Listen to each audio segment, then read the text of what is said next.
قال المؤلف رحمه الله تعالى: فصل. ومن الإيمان بالله وكتبه الإيمان بأن القرآن كلام الله منزل غير مخلوق، منه بدأ وإليه يعود، وأن الله تكلم به حقيقة. جی ایک نئی فصل ہے، ایک نیا مضمون جو ہے وہ شروع ہو رہا ہے، اور یہ بھی یعنی ایمان باللہ اور ایمان بالکتب سے متعلق ہے، کیونکہ امور ایمان 6 ہیں: اللہ پر ایمان اور فرشتوں پر اور کتابوں پر. تو ایمان بالکتب، کتابوں پر ایمان لانا، اسی کے ضمن میں یہ بات ہے. ومن الایمان باللہ وکتبہ، اللہ تعالیٰ پر ایمان لانا اور اللہ کی کتابوں پر ایمان لانا، اس میں یہ بات شامل ہے کہ الایمان بان القرآن کلام اللہ، یہ ایمان کہ قرآن کلام اللہ ہے، اس بات پر ایمان لاؤ کہ قرآن پاک کلام اللہ ہے، اس بات پر ایمان لاؤ. اس موضوع کا تعلق ایمان باللہ سے بھی ہے اور ایمان بالکتب سے بھی ہے. ایمان باللہ سے اس طرح کہ قرآن اللہ کی کتاب ہے، اللہ نے اتاری. قرآن کو ماننا، اللہ کو ماننا. جس نے قرآن کو نہیں مانا اس نے اللہ کو نہیں مانا، ہزارہا دعوے کے باوجود. اور اس کا تعلق ایمان بالکتب سے بھی ہے، کیونکہ اللہ تعالیٰ کی کتابیں تورات ہے، انجیل ہے، زبور ہے اور قرآن ہے. تو قرآن پر ایمان لانا ایمان بالکتب کے تقاضوں کو پورا کرتا ہے. تو اس طرح یہ بحث جو ہے اس کا تعلق 2 موضوعات کے ساتھ ہے. ایک ایمان باللہ کے ساتھ، کیونکہ قرآن اللہ کی کتاب ہے، جس نے قرآن کو نہیں مانا اس نے اللہ کو نہیں مانا. اور دوسرا قرآن پاک جو ہے یہ اللہ تعالیٰ کی کتابوں کے ضمن میں ہے. اللہ تعالیٰ کی 4 کتابیں اس نے اتاری، تورات، انجیل اور زبور اور قرآن. تو قرآن پر ایمان لانا ایمان بالکتب کی تکمیل کرتا ہے. کیا ایمان لاؤ؟ القرآن کلام اللہ، کہ قرآن اللہ کا کلام ہے، مخلوق نہیں ہے، کیونکہ کلام اللہ کی صفت ہے اور اللہ کی صفت مخلوق نہیں ہے. تو قرآن کلام اللہ ہے، اللہ کی صفت ہے، اور یہ قرآن کا تمیز ہے اس کائنات میں.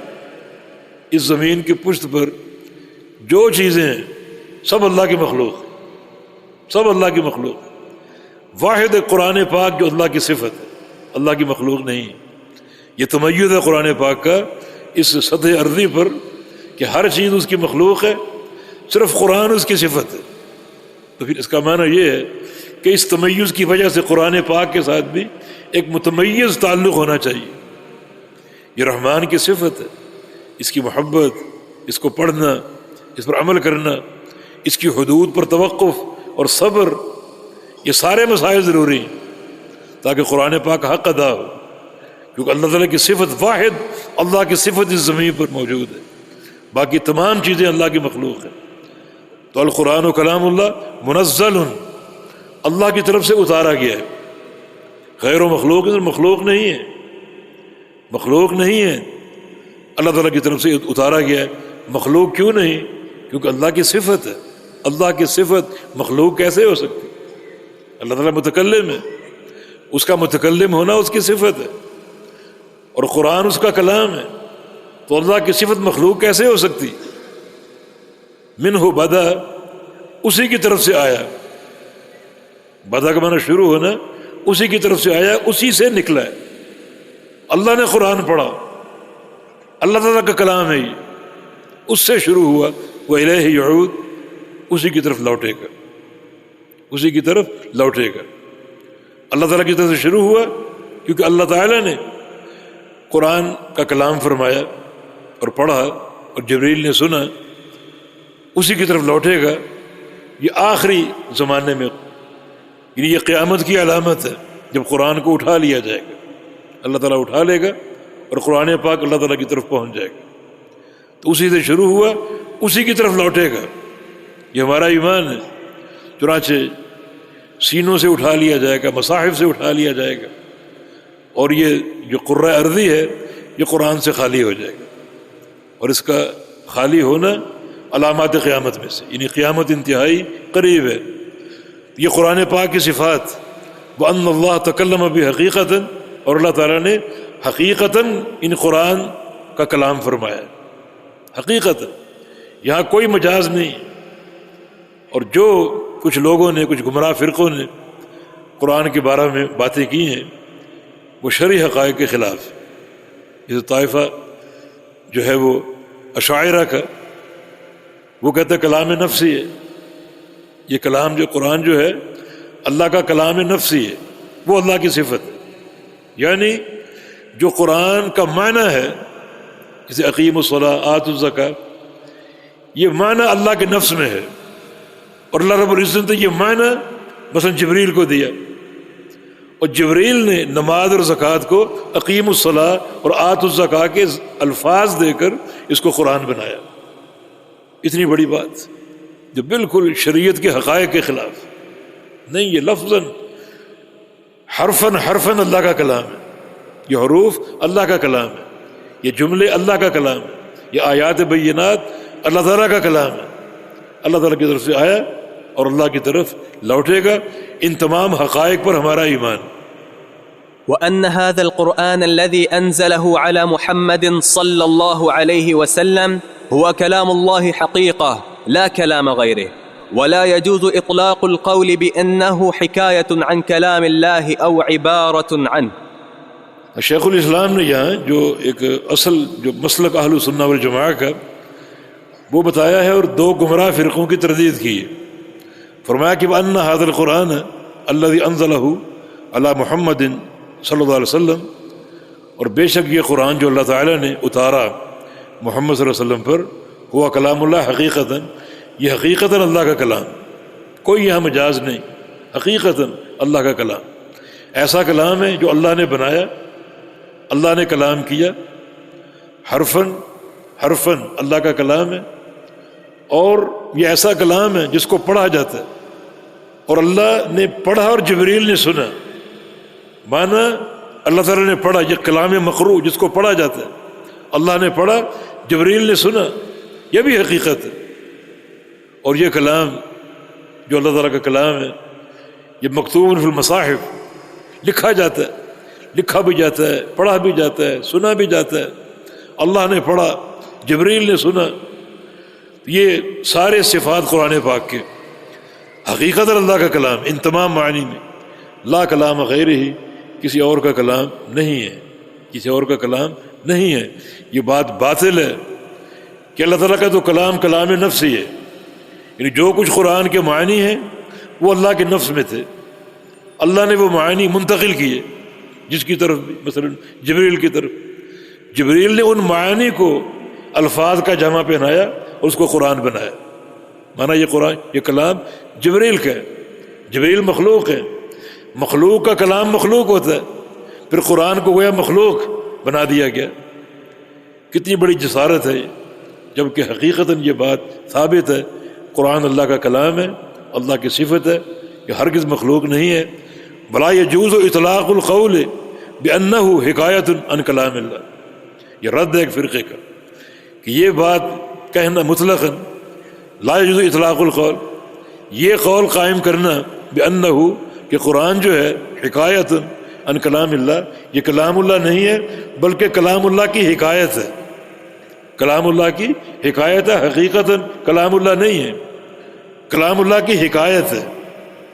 اللہ تعالیٰ نے معانی دے دیے، اور ان معانی کو یعنی ایک کلام کی شکل میں، یعنی ایک حکایت، اللہ تعالیٰ کے معانی کی حکایت ان الفاظ کی شکل میں پیش کر دیا گیا. ایک فرقہ کلابیہ، اس کا عقیدہ تھا کہ قرآن حقیقتاً کلام اللہ نہیں ہے بلکہ یحکی عن کلام اللہ، یہ کلام اللہ کی حکایت کرتا ہے.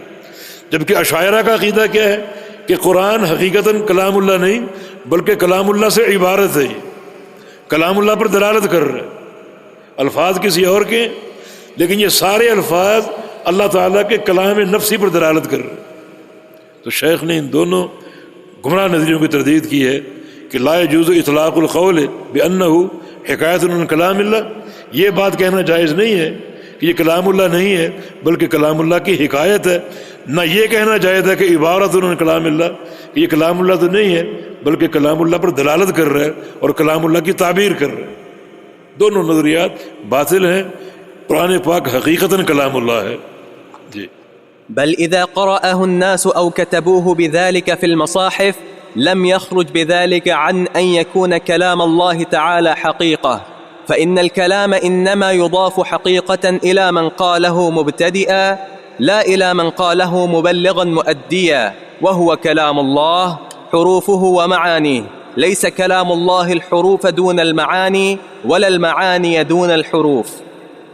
بل اذا قرأه الناس او كتبوه بذلك في المصاحف، بلکہ بات یہ ہے کہ لوگ اس کو پڑھیں، تلاوت کریں تو بھی یہ کلام اللہ ہے، او کتبوہ لکھیں مصاحف میں، اپنی کتابوں میں، کاپیوں میں، تو بھی یہ کلام اللہ ہے. لم یخرج بذالک ان یکون کلام اللہ تعالی حقیقتا، کسی بھی اس قسم کے عمل سے یہ قرآن پاک جو ہے کلام اللہ ہونے سے خارج نہیں ہوگا. حقیقتا یہ کلام اللہ ہے، پڑھیں تو بھی کلام اللہ، لکھیں تو بھی کلام اللہ. یہ کہنا یہ چاہ رہے ہیں کہ یعنی میں پڑھ رہا ہوں تو آپ یہ نہیں کہہ سکتے کہ میرا کلام ہے.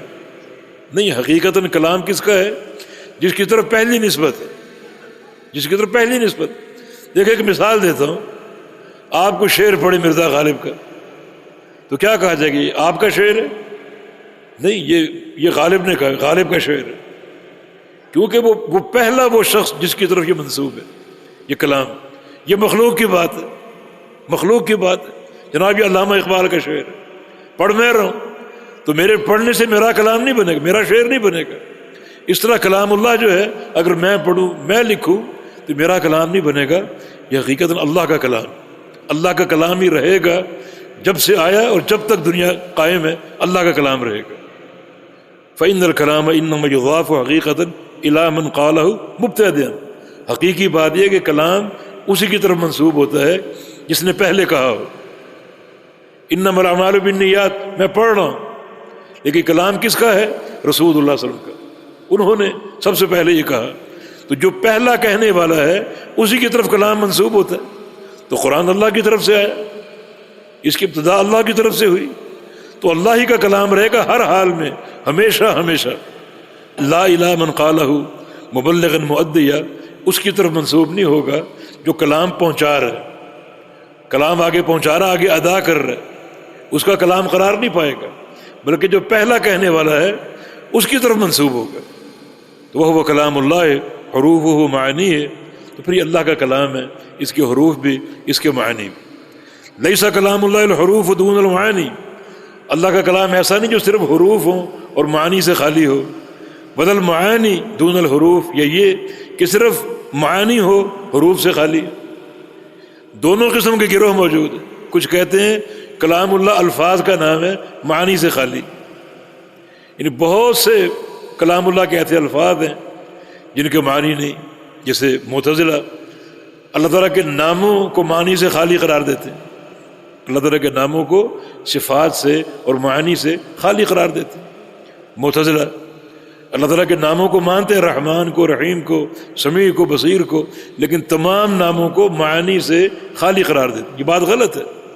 قرآن پاک ایسی کتاب نہیں ہے جو صرف الفاظ ہوں اور معنی سے خالی ہوں.